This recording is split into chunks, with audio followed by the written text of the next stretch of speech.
You are holy, holy Lord. Greetings, viewers. Welcome to another show of Women of Faith. Today we are talking about a topic or a subject that every woman or every person that lives on earth is quite scared of. It's not something that is spoken about every day, but when it does arrive at home, I'm sure it changes the whole environment. It changes everything in the home. We are talking about cancer. I have with me in the studio two beautiful ladies. Welcome, beautiful ladies. Sister Winile. Hey. How are you, Siswa? I'm fine, thanks, and yourself? I am great. Thank you for honoring the invitation to come and be a guest in the show. Sister Winile is a cancer survivor, right? Yes. We are coming to that. I also have Sister Belihle Shome, who is a psychologist. How did you discover and what happened? Okay, it all started in 2006.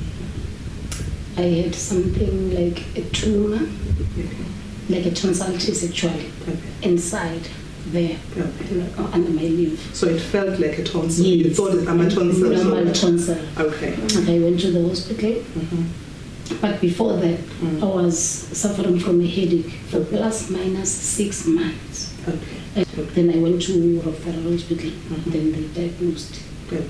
But not immediately. They took a biopsy, sent it to Pretoria. Okay. But before the results came back, that tonsillitis already was burst. Okay. It had a small hole on it. When they took the biopsy, what did they indicate to you? What are they taking it for? What tests are they going to run? You don't have somebody to explain to you what are they doing to you. You're just happy that the doctor is next to your bed. Okay. The results were positive. Lymphoma. What kind of a cancer is that? It is a cancer which attacks the lymph nodes. It is a very rare cancer. It makes the lymph to swell. The lymph, if you were to talk about it in Swati, imbilap, Yes. it's like what if you've got your head somewhere or something, something that gets swollen. Those are the lymph glands that get swollen.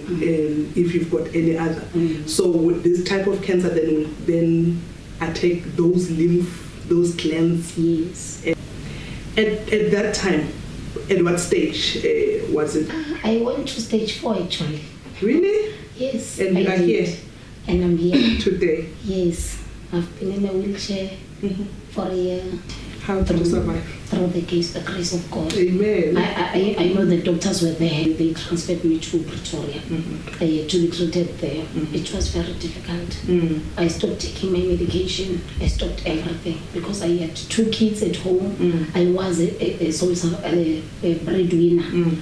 With me on the bed, there was nothing at home. My boys were 11 and 9. It was very difficult. I remember one time I came back from the hospital. The young one said to me, "Mommy, are you going to die?" And I cried. I gave up.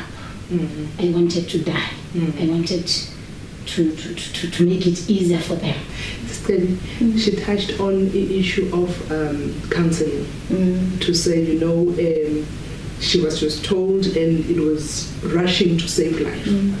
How important then is counseling in a situation like that? Mrs. Noma, thank you very much for the opportunity given to me. Yes. I must say that when you become diagnosed with a disease that is a chronic disease, it feels like everyone goes into a panic mode. Yeah.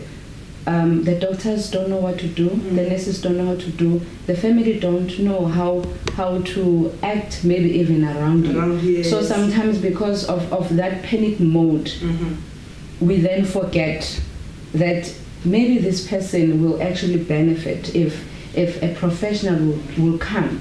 Just to ask you, how do you feel after the doctor has told you that you have this disease? Because if you're being diagnosed with such a disease, cancer, I want to believe that you even see in the eyes of the people that they're alarmed, and the first thing that comes, what? I'm going to die.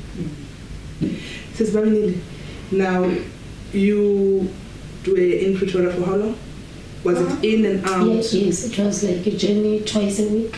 because I had to attend chemotherapy, Mm-hmm. then radiation therapy as well, Mm. because this thing was growing very, very quickly. Okay. It is a fast-growing cancer I've ever seen. Mm. It grows very fast. Mm. Now it continues to grow. It grows like it was something like a chicken liver coming out of my mouth. It will literally come out. Yes, it was like a big thing inside my mouth. Mhm. I couldn't eat. Mm. I couldn't talk. I was like, when I breathed, I was like, with drips all over. I mean, it was like that. So they tried with radiation therapy to try to make it shrink, to make it smaller, so that at least the chemotherapy can do its course. Because I used to wake up in the morning and like feel like vomiting, and like small little pieces of meat coming out of my mouth. The thing was like, Okay. I finished 8 cycles of chemotherapy. You have to do it non-stop. What is 8 cycles like you would do? Like you go for treatment today. Mhm. After 7 days, you do another one. And between today and the 7th day is the most painful week of your life, because we've got side effects of chemotherapy. Yes. Got vomiting, nausea, mouth sores. In your case, was it hereditary? Yes, because my father, I heard that he died of cancer. I don't know him. I don't know him. Okay. But I heard that he died from cancer. For somebody that has had that, what becomes from a fear point of view? Because when you know that you've received, what happens to, just to check with psychologically, do they still need to continue with therapy even afterwards? I must say, if you look at the statistics in terms of people who have been diagnosed with cancer, you look at 15 to 25% of those patients that have been diagnosed, a big number of them, which is 15 to 25, they suffer from depression, from a point of being diagnosed.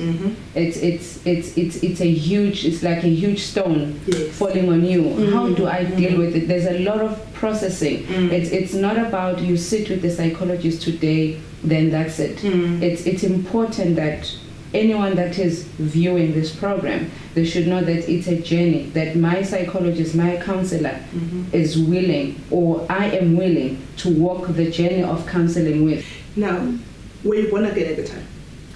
I was born again there at Pretoria. At Pretoria, because I wanted to come to say your relationship with God, your faith in God. Started there. What role did it play in your healing? It plays a very, very beautiful role. It strengthened me, because there was this white lady who used to come to us every day. Good morning. What can I get you? Colgate, Vaseline, what do you need? Then we used to report whatever you had, because we don't have relatives visiting us there, because we are from Mpumalanga. Then these ladies who comes every day to say, hi, what can I get you? Vaseline, Colgate and stuff. I said, you can get me a Zulu Bible. She brought me that Bible, and now Masindis, yes, that helped a lot. Yes. So in all this, you being diagnosed and you found God. Yes, I did. And Romans 8:28 says, God causes all things to work together for good. Yes. Because this was meant, this is something that kills people. But in your case, you found God in the midst of the sickness. Yes. And at the age of 37, I got married from the church, because God told me that He was good to me. He will never leave me nor forsake me. Yes. So you got married after your diagnosis? Yes, after everything. I was a single parent then. I got married last year, December. Wow. Yes. So you're still in the honeymoon? You're still enjoying the honeymoon and all that? Okay. Time. Yeah. I think time is just not too nice to us. Sister, closing remarks on your side. There's something that I explained earlier. I said, when there's such a diagnosis, it takes away the family, or the quality of family life. I also look at that we live in a communal state. It takes away as well that ubuntu, they've traveled to Pretoria, they've exhausted their funds as well. You feel, if angapholi, then God, let God take her. Even though sometimes we don't say it verbally, but there's a lot of processing.